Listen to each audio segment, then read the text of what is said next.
ko gis xay kilo rek ngeen la non lii yombul lii beneen affaire la quoi wala ko non lii yombul lii beneen affaire la quoi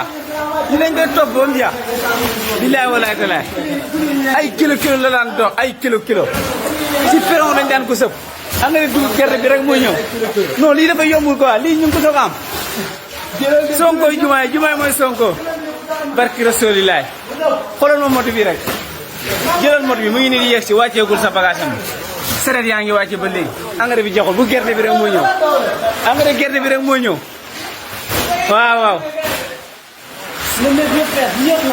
waaw day fees del barki rasulilaay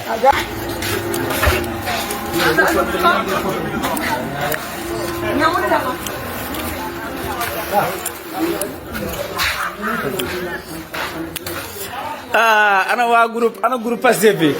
ñu daan commentaire ci gerte gi war nañu mën a commentaire ci engrais bi de bëri naam bëriwul waaw bëri naam bëriwul fii ci Pakala ko Gouma Fane lu mel nii ñu ngi soog a am 10 ans yu Macky Sall mooy tolloo li fi ñëw ci engrais yëpp mooy tolloo premier at Bassirou Diomaye Diakhar Faye Seydina Ousmane Sonko mu sell xool leen lii ba léegi engrais bi ngay ñëw bu gerte bi moo ñëwaale rek ak bu mboq bi mais bu dugub bi ñëwagul bu iri bi ñëwagul lii kese loolu rek moo ñëw waaw ñu di képp ku doon commentaire ci gerte gi rek war nga mën a commentaire ci engrais Pakala ko Gouma Fane waaw insha allah xool leen rek dem ca kaw rek ca kanam Sénégal ca kaw ca kanam baykat bi fi ne daal da nga am li sa iri bi yëpp lenn la rek waaw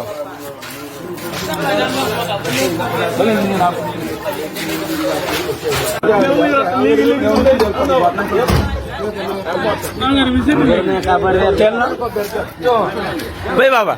yaa yëpp soog koy ñëwaay non lii dafa yéeme man lii lu may niru man dama ko xamagul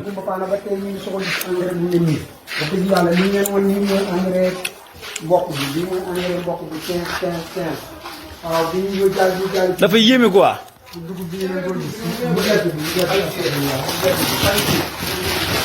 fii oto bi yëpp mën na ñàkk a mën a xaj fii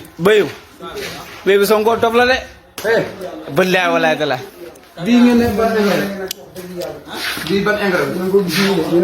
moo di demagul di macha allah ay man maa ngi ko ne xoolal laal na gi engrais bi ban mooy bu dugub bi waaw bu dugub bu mboq mooy 15 bu dugub bi bii mooy bii la 15 10 foofu ñu ne day borogee foofu waa ji bu bëggee jaay ciment bi. keroog yi nekkul dafay dem si wàllu. lan. engrais. mun naa mu dem si wàllu jàmm waaye keneen mu.